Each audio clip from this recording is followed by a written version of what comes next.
సమయం నీది కానప్పుడు కొంచెం ఓర్చుకో. అదే సమయం నీ విలువను తెలియజేస్తుంది.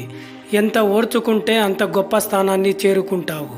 మనిషి ఎప్పుడూ సింహంలా బ్రతకాలి అనుకోవాలి. సింహాసనం గురించి ఆలోచించకు. ఎందుకంటే సింహం ఎక్కడ కూర్చున్నా అది సింహాసనమే అవుతుంది. మాటకి విలువ లేనప్పుడు మౌనమే మంచిది. మనిషికే విలువ లేనప్పుడు దూరమే మంచిది. నువ్వు గొప్పోడివని చెప్పుకోవడానికి పక్కోడిని చెడ్డోడిని చెయ్యకు. నచ్చినవన్నీ ఉన్నా ఏదో లేని దాన్ని గురించి బాధపడడమే జీవితం. సాయం అడిగే ప్రతివాడు చేతకాని వాడు కాదు. ఈ రోజుల్లో మొండిగా బ్రతికే ప్రతి మగాడి వెనక మరవలేని జ్ఞాపకాలు, భరించలేని బాధ ఉంటుంది. మనస్ఫూర్తిగా ఒకరిని ప్రేమిస్తే మరొక్కరిని చూడాలన్నా మాట్లాడాలన్నా మనసు ఒప్పుకోదు. అలా మీ ప్రేమ లేదంటే మీరు మిమ్మల్ని నమ్మిన వాళ్ళని మోసం చేస్తున్నట్లే. నమ్మకం అనేది చాలా విలువైనది. ఒక్కసారి నువ్వు ఆ నమ్మకాన్ని ముక్కలు చేసి ద్రోహం చేసి వెళ్ళిపోయావంటే ఆ వ్యక్తి ఎప్పటికీ నిన్ను నమ్మలేరు. గుర్తుపెట్టుకో. అవసరం రంగు పూసుకొని ఆత్మీయంగా పలకరించే పగటి వేసగాళ్ళని పసిగడితే చాలు, జీవితం సగం గెలిచినట్టే. ఎవరు ఎవరితో ఎంతకాలం అనేది కాలం నిర్ణయించదు. వారి ప్రవర్తన, ఆలోచన విధానమే నిర్ణయిస్తాయి. కాలక్షేపం కోసం చేసే కొన్ని వేల స్నేహాల కన్నా నీ కోసం ఆరాటపడే ఒక మంచి మనసున్న స్నేహం ఒక్కటైనా చాలు. సృష్టిలో దేనికి ఉండే విలువ దానికి ఉంటుంది. వజ్రం ధర ఎంతైనా ఉండవచ్చు, కానీ దాని అందాన్ని చూపించే అద్దం ధర తక్కువే ఉంటుంది. ఏడవడం చాలా తేలిక, కానీ లోపల ఉన్న బాధను దాచుకొని పైకి నవ్వడమే చాలా కష్టం. అది అనుభవించే వారికి మాత్రమే అర్థమవుతుంది. డబ్బుతో ఏదైనా కొనవచ్చు అంటారు, కానీ కొనలేనివి కూడా ఉంటాయి. అవి వ్యక్తిత్వం, ప్రేమ, ఆరోగ్యం, అభిమానం. శరీరానికి గాయమైతే కళ్ళకు కనిపిస్తుంది. అదే మనసుకు గాయమైతే మాత్రం ఏ కళ్ళకు కనిపించదు. మాటల్లో కోపం కనిపిస్తే వెంటనే జవాబివ్వకు. ఆ కోపం వెనక కారణం వెతుకు. గొడవలు గోడలు దాటవు.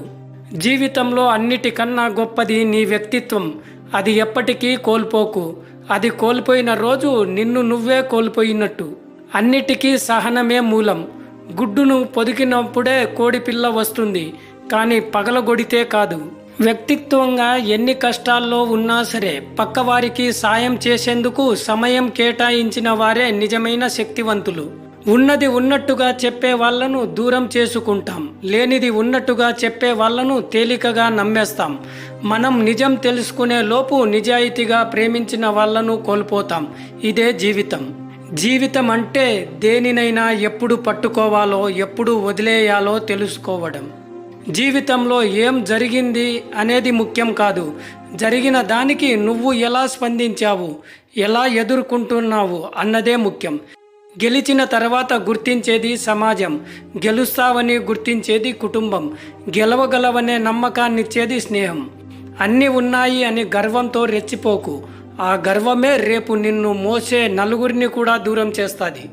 గెలవాలంటే కష్టాలను ఓర్చుకోవాలి. ఎదగాలంటే గతాన్ని మర్చిపోవాలి. బ్రతకాలంటే ఇష్టాలను మార్చుకోవాలి. ఇదే జీవితం. అర్థం చేసుకోలేని వారి దగ్గర వాదన అనవసరం. లోపాలు వెతికే వారి దగ్గర వివరణ అనవసరం. బంధం విలువ తెలియని వారి కోసం రోదన అనవసరం. ఓడిపోవడం, మోసపోవడం జీవితంలో చాలా అవసరం. ఎలా బ్రతకాలో, ఎవరిని నమ్మాలో ఈ రెండు నేర్పిస్తాయి. కోరికలు అనేవి ప్రయాణంలో తీసుకెళ్లే వస్తువుల వంటివి. అవి ఎంత ఎక్కువైతే ప్రయాణం అంత కష్టంగా ఉంటుంది. ఒక మంచి వ్యక్తి మన జీవితంలోకి వచ్చినప్పుడు ఆ వ్యక్తి విలువ తెలియకపోవచ్చు. విడిపోయినప్పుడు మాత్రం ఖచ్చితంగా తెలుస్తుంది మన జీవితంలో ఏమి పోగొట్టుకున్నామో. ఆశలతో ఉన్న వారికి గెలుపోటములు ఉండవచ్చు, కానీ ఆశయంతో ఉన్న వారికి ప్రయాణం మాత్రమే ఉంటుంది. అవకాశం మళ్ళీ రావచ్చు. వయస్సు, సమయం మాత్రం ఎప్పటికీ తిరిగి రావు. నీలోని బలహీనతలను నీచులకు తెలియజేయకూడదు. సమయం చూసి హేళన చేస్తారు. నీ లక్ష్యం సముద్రమైతే పిల్ల కలువ నిన్నేం చేయగలవు. ధైర్యంగా ముందుకు వెళ్ళు. అరుపు గెలుపు కాదు, మౌనం ఓటమి కాదు. సమయానికి తగ్గట్టుగా ఉండడమే మనిషి గొప్ప లక్షణం. గుర్తుపెట్టుకో మిత్రమా, సలహాలు ఊరికే రావు. వీలైతే ఒక లైక్ ఖర్చు చేయొచ్చుగా. Please subscribe our YouTube channel and thank you for watching video.